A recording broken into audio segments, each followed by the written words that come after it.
We knew that the tide was rising and therefore the ice was beginning to break up again at the shore. When we tried to come back to shore, having been delayed by the dogs, we found basically the ice was broken up, there's water underneath it suddenly, and we were all going in up to our waists.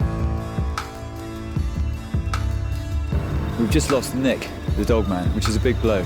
And not only for the dogs actually, but when we lose the dogs, it means we've only got 7 people to pull 2 sledges. And I'm not sure whether we can do that.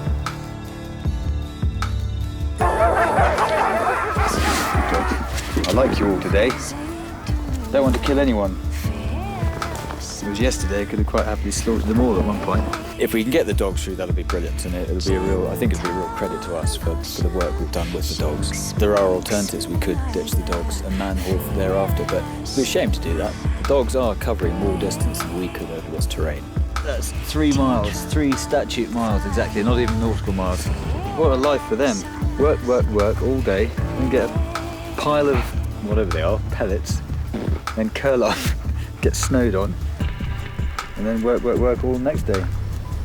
Lucky they've all got brains the size of walnuts. Excellent, excellent, excellent. Release the dogs.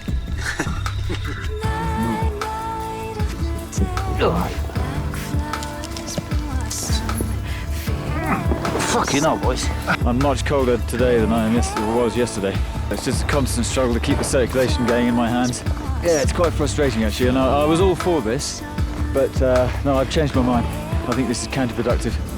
We put our heart and soul into those dogs and really love them to bits, really. Regardless of how frustrating they can be, love them to bits.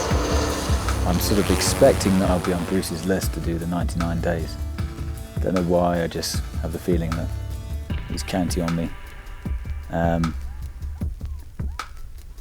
I'd rather not. Just changing my socks, inner socks, try and avoid the worst of them. I've been taking painkillers all day. They make it much better. I've always thought of myself as Oates, mainly because he was in the same regiment, the Enniskillings. I like to think that he had the same sort of thoughts.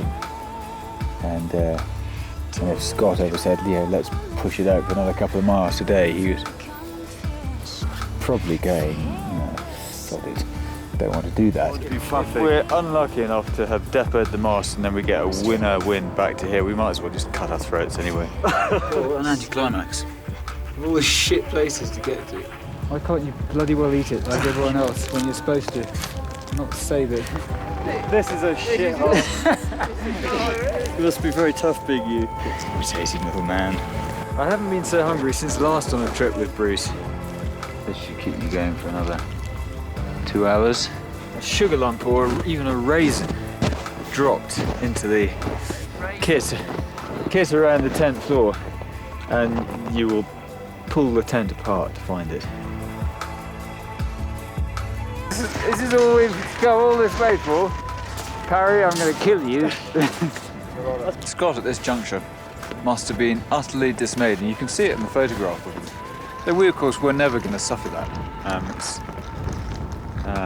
Yeah, this is an arbitrary point on the map, and it doesn't look like the Norwegians have been here anyway. And he also took risks with his contingency. Not quite such risks as we did, but then he couldn't afford to, because he was going to die if he got it wrong. Yeah. Whereas we're not going to die, are we?